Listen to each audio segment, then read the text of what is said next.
자, 이제 국내 증시 투자 전략 같이 세워보겠습니다. 오늘도 주인공 첫 번째 트럼프 대통령이네요. 트럼프 대통령, 일본이 쌀 부족 사태를 겪고 있음에도 불구하고 미국산 쌀 수입은 거부하고 있다면서 조만간 이에 대해서 입장을 담은 서한을 일본 정부에 보낼 것이다라고 밝혔습니다.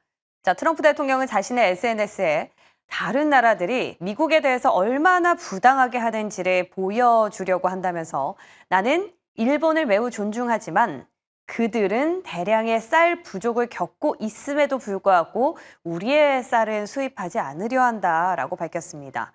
그러면서 우리는 일본에게 서한을 보낼 것이라면서 우리는 그들을 앞으로 오랜 기간 동안 무역 파트너로 삼고 싶어 한다라고도 덧붙였는데요. 자, 미국. 우리에게도 쌀 개방과 관련해서 요구를 한 걸로 전해지고 있습니다. 그런데 이 요구를 들어주지 않으면 우리한테도 자칫 추가 관세 압박을 할 가능성도 점쳐지고 있는데요. 자, 이런 가운데 품목별 관세 중에 하나죠. 제약업계와 관련해서 미국 제약사들이 한국 등 외국 국가들의 대미 약값 정책을 개선하라고 요구한 걸로 전해지면서 이 제약업계 긴장감이 커지고 있습니다. 지금 관세 합의에 대한 기대감으로 뉴욕 증시는 사상 최고치 경신을 이어가고 있는 상황에서 우리는 일본을 선례로 얻을 수 있는 카드가 있는 걸까요? 좀 고민이 필요해 보입니다. 이제 두 번째 기사 넘어가 보겠습니다. 자, 오늘 당장 6월 수출입 데이터가 발표되는데 이제 2분기가 막 마무리되려고 하니 3분기에 대한 걱정이 더 앞서는 아이러니한 상황입니다. 자, 올해 3분기 우리나라 수출이 2분기보다 더 위축될 것이란 전망이 나왔습니다.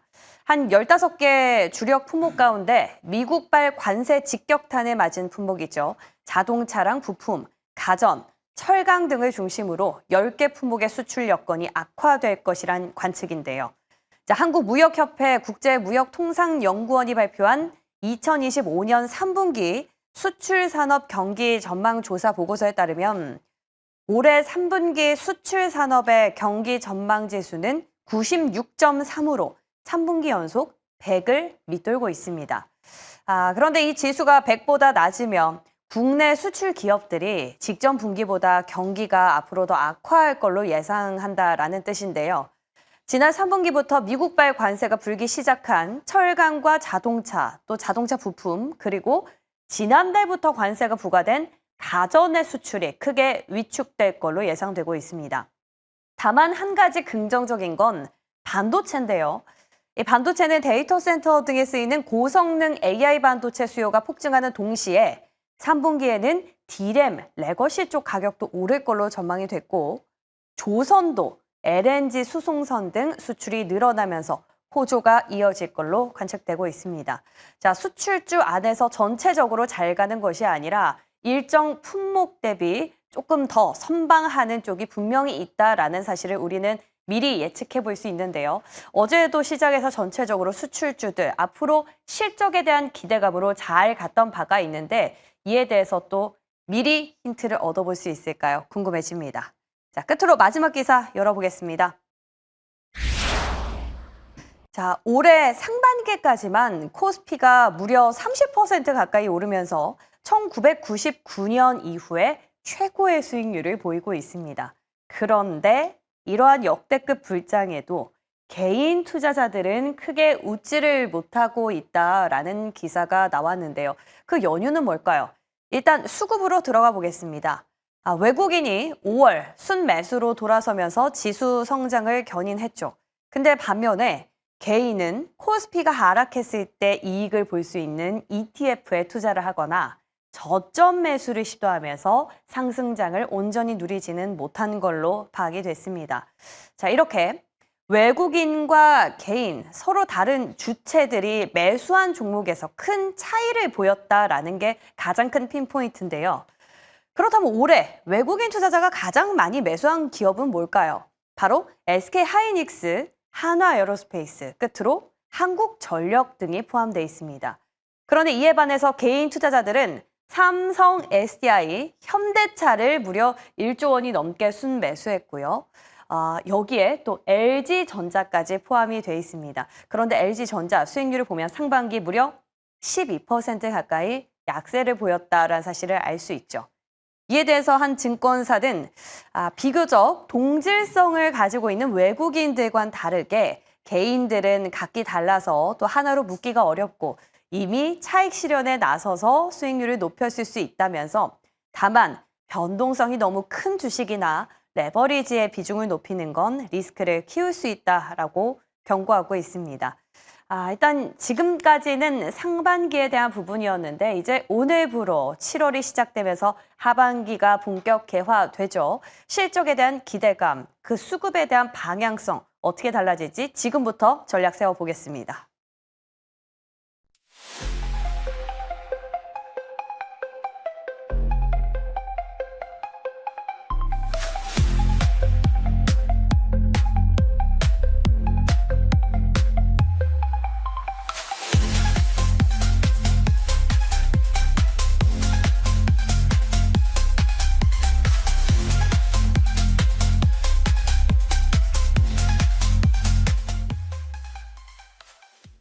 자, 7월의 첫날입니다. 화요일 아침이죠. 위즈웨이브 이권희 대표, MBN골드 조선일 매니저와 함께 전략 세워보겠습니다. 어서 오세요. 안녕하십니까? 네, 안녕하세요. 네, 반갑습니다.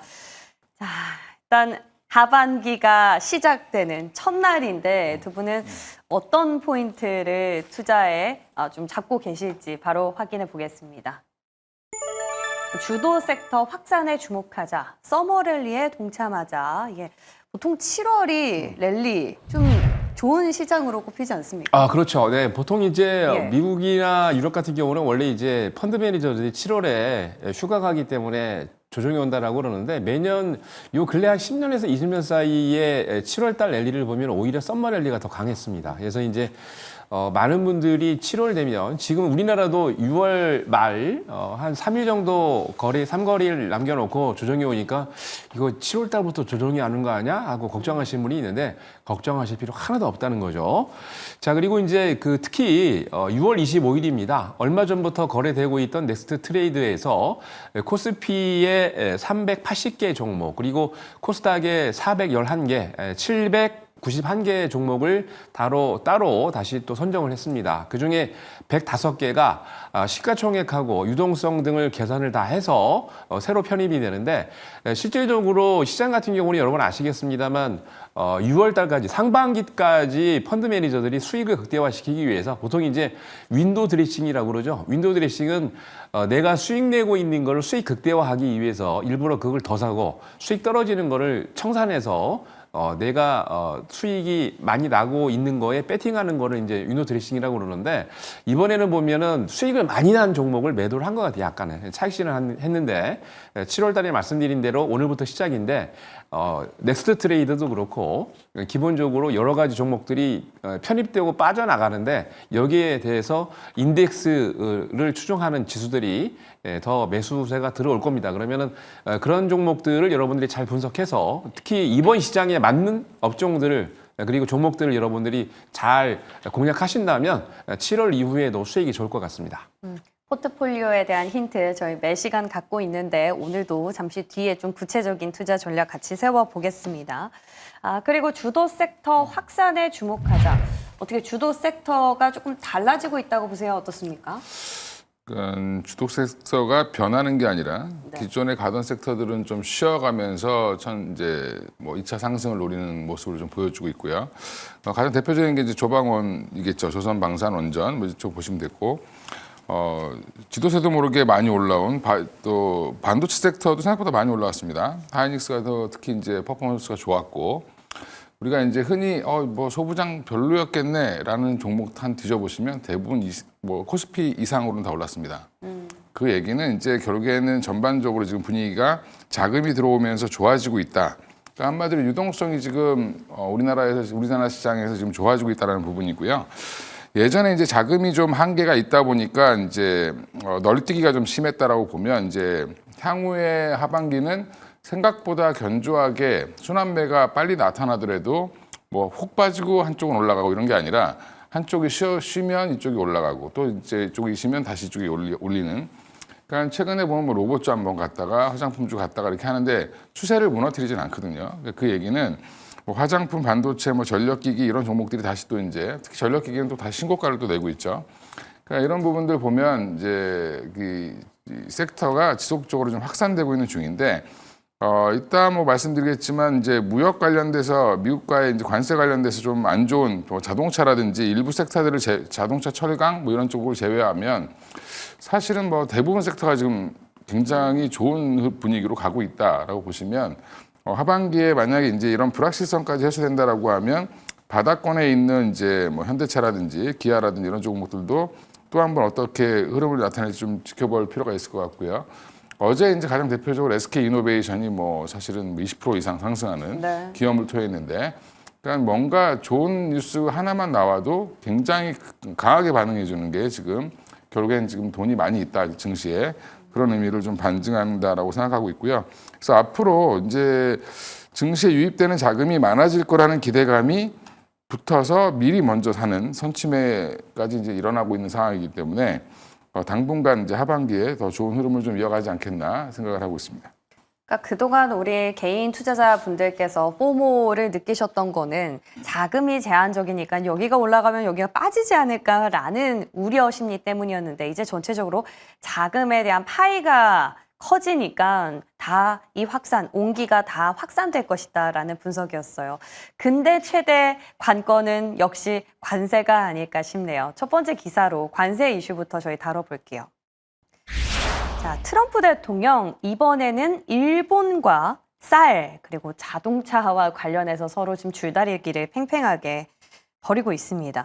자, 근데 우리가 이런 일본과의 관세 협상을 어떻게 좀 선례로 삼는다면 우리한테도 좀 키포인트가 되지 않을까라는 생각인데요.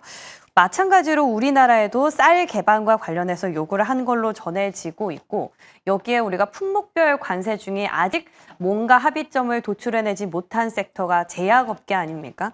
근데 또 미국의 제약업계가 우리나라를 포함해서 다른 약가 정책에 좀 손질을 해라라고 정부에 좀 요구를 하고 있다라는 소식들이 들려왔습니다. 어떻게 그냥 이런 관세에 대한 것들은 그냥 미국처럼 그냥 큰 그림으로 보고 하면 되겠습니까? 일단 관세 부분은 이제 좀 빨리 정해지는 게 좋죠, 사실은. 그러니까 지금 뭐 트럼프가 계속 말만 하면서 협박하면서 지금 계속 끌고 오고 있는 건데, 저는 차라리 서한을 보내든 어떻게 하든 빨리 지금 뭐 결정을 하는 게 좋을 것 같다. 그리고 추후에 협상을 하더라도 어차피 지금 협상이 빨리 안 됩니다. 이제 우리나라가 미국이랑 FTA를 협상하는 데만 해도 한 3, 4년씩 걸렸거든요. 그러니까 그만큼 이게 나라에서 왔다 갔다 하는 물건들이 많기 때문에 트럼프 대통령 머릿속에 있는 단순한 계산식으로 지금 이게 무역이 이루어지지 않는다. 이런 부분들을 보면 이제 미국 트럼프 발언 보면 되게 알고 그러시는 건지 무식해서 그런 건지 모르겠는데 일본이 쌀이 부족한 게 아니라 그냥 쌀값이 오르는 겁니다. 그래서 지금 일본 총리는 지금 쌀값을 좀 안정시키기 위해서 대대적인 손질을 하고 있는데 고이즈미 전 총리의 아들분이 이제 그 부분을 지금 담당해서 잘하고 있습니다. 지금 현재.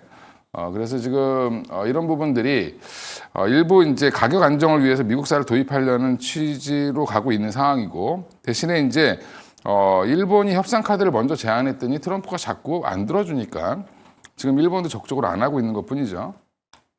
반면에 이제 우리나라도 지금 물밑에서 교섭을 열심히 하고 있는 상황이고 이런 부분들이 뉴스에 안 나오는 이유는 결국에는 이게 협상의 카드가 먼저 공개되면 안 되기 때문에 지금 비밀리에 잘 되고 있는 걸로 알고 있고요. 지금 여러 가지 이제 미국과의 채널을 확대하기 위해서 애쓰는 걸로 지금 알고 있는데 여전히 이제 뭐 우리나라에 대한 언급은 없습니다. 아직 여전히 이제 지금은 일본이 약간 괘씸죄에 걸려서 일본을 먼저 좀 때리고 있는 상황인데. 일본 입장에서는 동맹이라고 해놓고 우리한테 왜 이러냐라고 했을 때 일본은 또 반발이 또 심하죠. 그러니까 이제 이런 부분들은 여전히 지금 7월 뭐 9일, 8일, 9일 뭐 돼봐야 알겠지만 여전히 이제 일시적으로 충격을 줄 것 같은데 벌써 이러면 미국 시장에서 벌써 반응을 보여야 되거든요. 근데 반응을 안 보이고 있습니다. 그 얘기는 트럼프가 어차피 또 해봐야 이게 뭐 그닥 그렇게 큰 사건 아니다. 이미 한번 맞아봤기 때문에 별거 아니다라고 생각을 하는 부분들이 여전히 있다라고 생각하고 있고요. 일부에서는 지금 관세를 올리면 그럼 미국 물가가 올라가고 금리를 못 내리고 이렇게 이제 그건 이제 경제 학자들이 하는 얘기고 실상은 뭐 관세를 올려도 결국에 미국의 물가는 떨어질 거고 경기는 오히려 더 침체가 될 거다라고 쭉 보는 쪽도 있습니다. 그래서 오히려 금리를 내려야 되는 그런 형태로 또 보는 경향도 있기 때문에 지금 상황을 미리 이제 그 학자들이 예측한 거랑 실물 경제가 다를 수 있다라는 부분에서 조금은 좀 그냥 뭐 지켜보시면 좋을 것 같고요. 만약에 관세 이후로 이제 주가가 밀린다라고 하면 오히려 그때가 더 기회가 될 가능성이 높다라고 보고 있습니다. 네. 지금 뭔가 관세에 있어서 트럼프 대통령과 또 여타 국가들의 줄다리기가 팽팽한 상황에서 우리도 뭐 결말은 해피하면 좋겠습니다만 그 가는 과정 가운데 타격이 불가피한 건 또 사실인 것 같습니다. 이에 대한 방증이 바로 수출 데이터가 아닐까 싶은데요. 당장 오늘 수출 데이터가 나오죠. 6월치. 근데 이를 뭐 미리 반영해서 어제장에서 이미 수출주들에 대한 기대감, 실적 기대감으로 이어지면서 급등을 한 바 있습니다. 근데 주식은 항상 또 선반영이 된다라고 얘기를 하지 않습니까? 근데 앞으로 3분기 수출은 또 2분기에 보다 더 안 좋아질 것이라는 얘기가 있더라고요. 물론 반도체랑 조선을 좀 제외하지만 그래서 지난번에 자동차나 철강은 조금 지켜보자라고 네네. 얘기를 하셨던 걸까요? 네, 근데 이제 어제 한국무역협회가 3분기 수출과 데이터가 어떻게 될 것인가 예측하는 보고서가 전망 보고서가 발표가 됐는데 뭐 예상대로 나온 것 같아요, 그죠? 보통 이제 요 지표를 여러분들이 보실 때 중요한 거는 수출산업 경기 전망 지수 EBSI라고 그러는데 이게 보통 이제 기준이 100이 됩니다. 100을 넘어가야 수출이 잘 되고 있는 거고 100 이하로 떨어지면 수출이 더 위축되고 있다는 상황을 보시면 되는데 전체 산업 같은 경우에도 96.3으로 3분기 연속 100을 밑으로 하회를 하고 있어요. 그러니까 지난번에 1, 4분기 때도 보니까 지점분기 4분기보다 한 8.5% 감소를 했고 1, 4분기 때 지표가 96.1 그리고 2, 4분기 때 84.1까지 떨어졌는데 다행히도 뭐 3분기는 96.3으로 좀 올라온다고 하고 있습니다만 아직까지 100 이하로 떨어지고 있다는 얘기는 그렇게 수출이 녹록하지 못하다는 거를 반증하고 있다라고 보시면 되고요.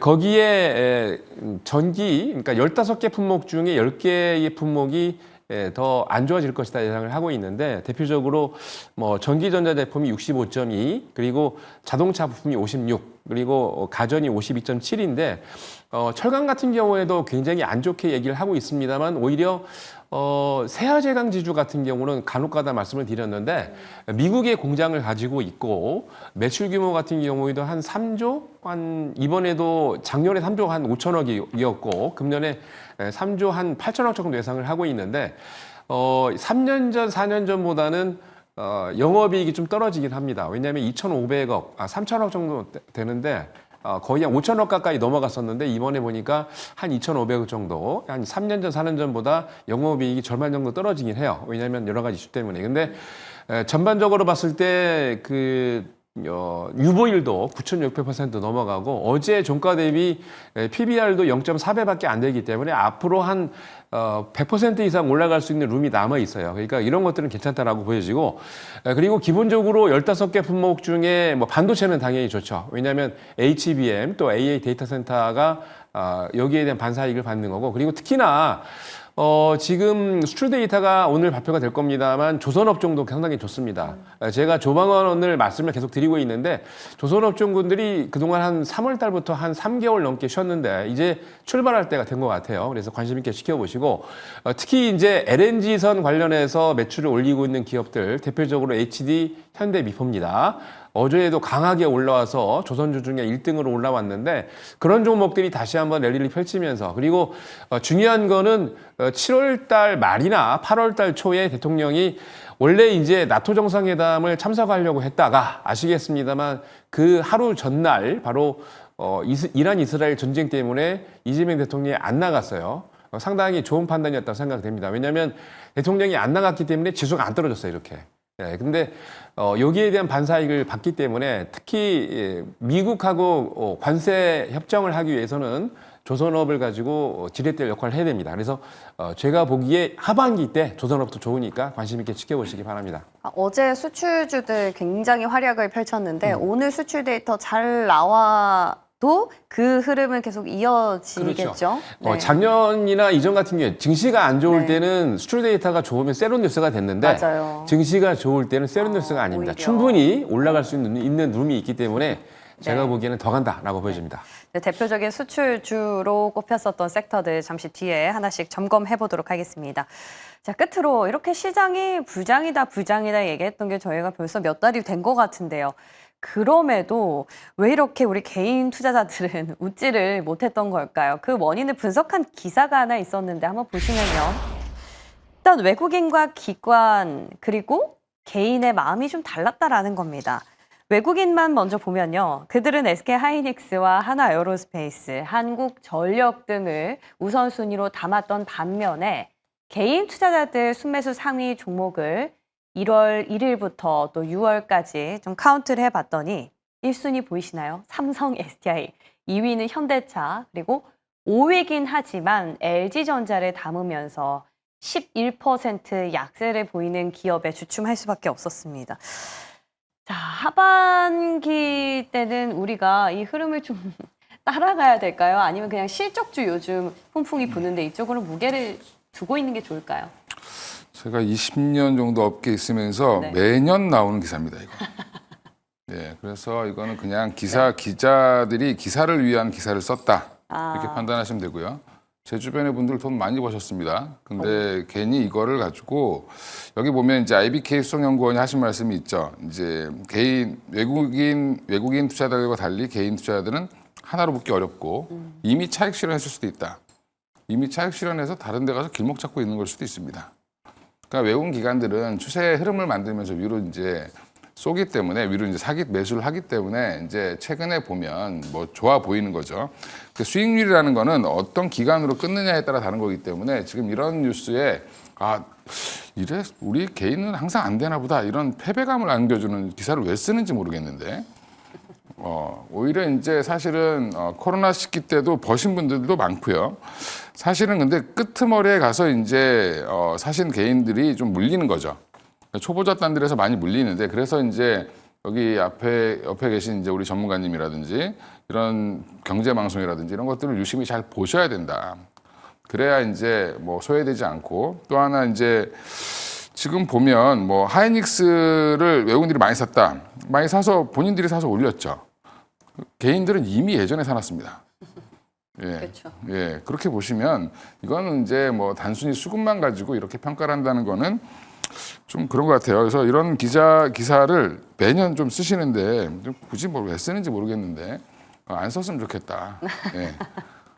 뭐 투자라는 게 잘 벌 수도 있고 뭐 또 그 와중에 못하는 분들도 있을 수 있고 네. 지금 이제 개인적으로 수익률이 뭐 한 300%, 400% 나신 분들도 많습니다. 그러니까 이제 그런 것들을 너무 이제 이런 거에 뭐 그런가 보다 이렇게 하시면 될 것 같고요. 네. 내가 뭘로 벌 거냐가 중요한 거지 남들이 어떻게 한 게 중요한 건 아니죠. 그렇죠. 네. 예, 그래서 이제 뭐 이 기사 신경 안 쓰시면 좋을 것 같습니다. 예. 자, 이제 하반기부터는 개인들의 반향이 일어날 것인지 저희 같이 동참해서 으쌰으쌰 해보겠습니다. 자, 이제 그럼 섹터 점검 들어갈 차례인데요. 자, 먼저 첫 번째 공개해 주시죠. 전력과 화장품. 와, 어제 진짜 오랜만에 작년을 다시 보는 듯한 그런 데자뷰였어요. 와, 화장품 일단 먼저 보면은 1월에서 4월 달 우리나라 화장품 수출액이 미국을 제치고 2위까지 올랐다라는 건데 오늘 화장품도 수출 데이터를 확인할 수 있지 않겠습니까? 그렇죠. 오늘 수출 데이터 나오는데 예. 상당히 긍정적일 것 같아요. 왜냐하면 이제 그동안 이제 한한령 때문에 중국에 매출을 많이 올렸던 화장품 업종군들이 매출이 떨어질 것이다라고 예상을 했는데 오히려 미국과 유럽 그리고 일본 등지에 매출이 늘어나면서 여기에 대한 반사익을 받고 있고요. 말씀드린 대로 그 중국 수출에 대한 부진을 다 이미 커버를 다 했습니다. 거기다가 일반적으로 수출 데이터를 장이 안 좋을 때 보통 보면은 굉장히 긍정적으로 나오면 세로뉴스를 인식을 하고 원래 거기에 꼭지를 형성하고 떨어지기 시작을 하는데 제가 보기에는 충분히 룸이 아직 많이 남아있다는 얘기고요. 거기다가 이전 같으면 한 4년 전, 5년 전 보면은 보통 이제 글로벌 화장품 강국 그러면은 프랑스, 미국, 독일, 일본 이렇게 됐는데 일본이 빠지고 일본 자리에 우리나라가 들어갔죠. 그래서 4대 강국 체제를 이제 형성을 해서 앞으로 전 세계에서 우리나라 또 제품이 또 알아줍니다. 그래서 뭐 한류붐도 있긴 하지만 그래서 전체적으로 봤을 때는 인정을 받고 있다라고 보시면 되고요. 특히 이제 종목들 보면은 아주 대단한 종목들이 많죠. 매번 이제 추천드렸던 APL 같은 경우는 중소형 그 화장품 종목 중에는 유일하게 금년에 매출 1조를 달성할 것으로 예상을 하고 있고요. 얼마 전에 5월 달에 상장했던 달바글로벌 같은 경우는 이게 조사해 보니까 셀럽들이 굉장히 좋아하더라고요. 그래서 셀럽 원픽인 달바글로벌인데 벌써 10만 4천 원대 시작해서 상장한 지 얼마 안 됐죠. 한 달 좀 넘어가는데 벌써 10만 9천 원, 19만 원까지 조금 있으면 더블됩니다. 그리고 한국 화장품 제조 같은 경우에도 제가 매번 강조합니다만 기초와 색조 화장품에 1,600개 정도 제품을 만들고 있고 국내 95건, 전 세계 9건 특허를 갖고 있습니다. 그리고 이제 585건의 화장품 관련된 인증을 획득하고 있는데 이런 기업들 제가 보기에는 계속 갈 수 있어요. 그래서 너무 올랐다가 아니고 아직 오른쪽으로 우상향할 룸이 많이 남아있다라고 보시면 될 것 같으니까 화장품 종목들 관심 있게 지켜보시기 바랍니다. 네, APR은 지난번 실적도 굉장히 잘 나와서 또 신고가를 터치했었는데 이번에는 미리 어제 터치를 했어요. 얼마나 잘 나올지 이번 실적에 대한 기대감도 크고요. 역시나 OEM 쪽도 같이 동반해서 지켜봐야 된다라는 입장이셨어요. 자, 그리고 화장품의 대항마죠. 또 다른 수출주 한 기둥 전력인데요.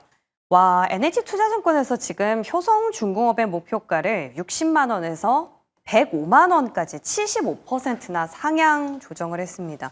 어제 전력 안에서도 대거 신고가가 나왔는데요. 어떻습니까? 지금은 좀 들고 계신 분들의 영역일까요? 그냥 사셔야 될 것 같습니다. 그냥. 지금도.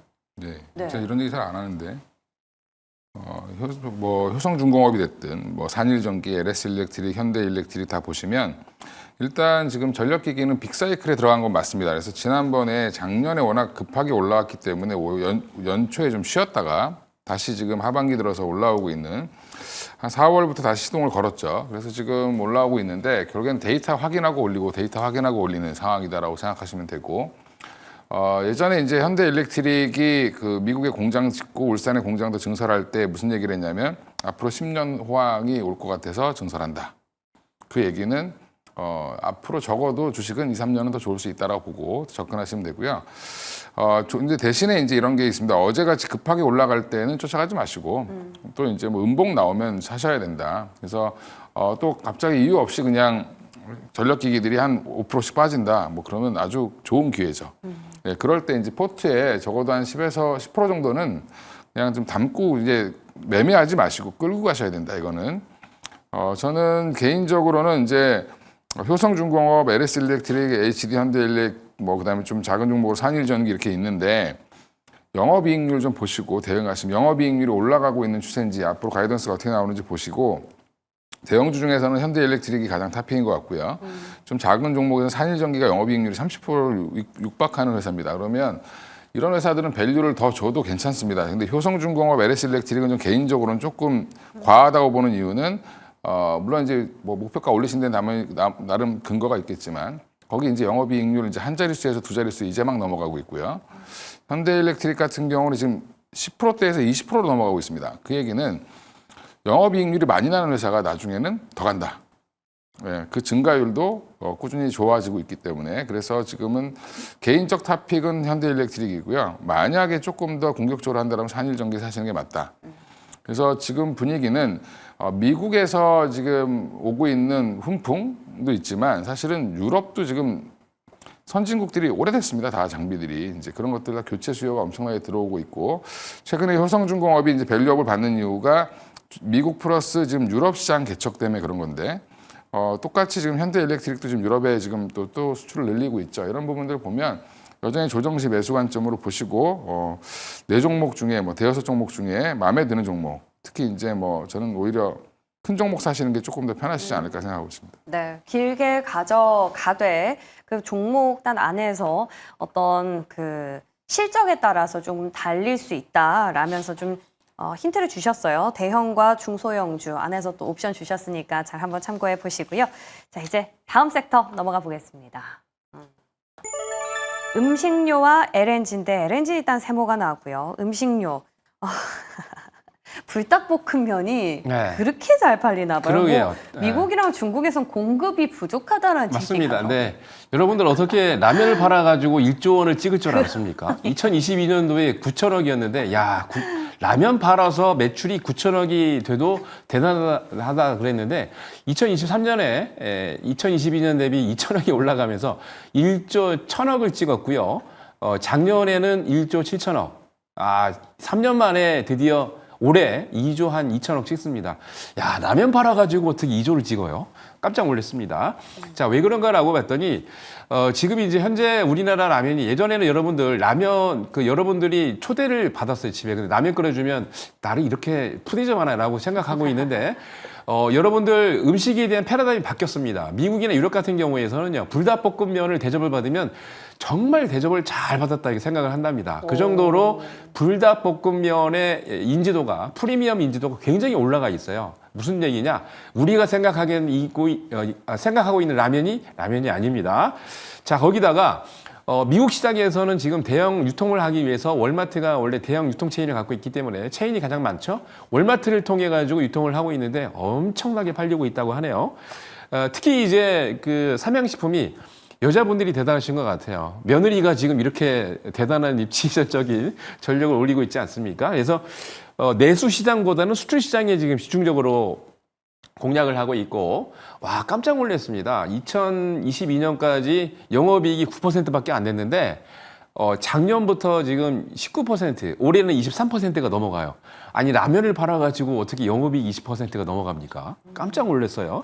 불닭볶음면 인기는 계속된다라고 보여지고, 이게 삼양식품의 실적 도가선이 됐던 거죠. 거기다가, 사실 이제 라면 같은 경우는 여러분들도 아시겠습니다만, 내수 비중이 적기 때문에 보통 이제 물가 산정을 할 때 라면도 들어가긴 들어갑니다만 물가 정책 영향에는 그렇게 적기 때문에 보통 보면은 이제 포함이 되긴 합니다만 그럼에도 불구하고 좀 적다라는 거. 그리고 물가 상승에도 불구하고 상대적으로 이게 라면이 엄청나게 지금 많이 팔리다 보니까 규모의 경제가 되는 거예요. 그래서 아까 말씀드린 대로 2조 막 2천억이 넘어가는 거고 그렇게 많이 팔리다 보니까 영업이익도 식품주 중에는 23% 넘어가는 게 없습니다.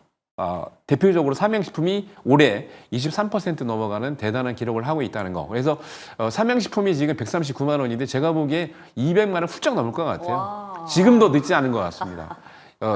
여러분들 네. 맨날 보면은 신고가 종목을 무서워서 못 사고 계시는데 그쵸. 금년에는요, 특히 이번 이재명 정부에서는 신고가라는 종목을 공략하셔야 됩니다. 그렇게 보면 될 것 같습니다. 네, 좋습니다. 삼양식품 200만 원까지 마음속 목표가를 정하고 계시네요. 자, 끝으로 LNG 좀 궁금합니다.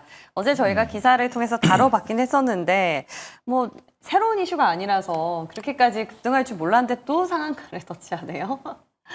네, 투자 전략 어떻게 뭐 세요? LNG 관련된 종목들 보면 알래스카 이슈로 이제 기대를 하는 거죠. 그래서 이제 뭐 우리나라가 이제 협상을 하는 데 있어서 알래스카 프로젝트를 참여할 가능성이 높다. 뭐 이런 것들 때문에 이제 올라오는 건데 미국에서 협상하고 오신 분이 이제 공항에서 한 말 때문에 그런 겁니다. 일단 이제 미국에서 그걸 원한다.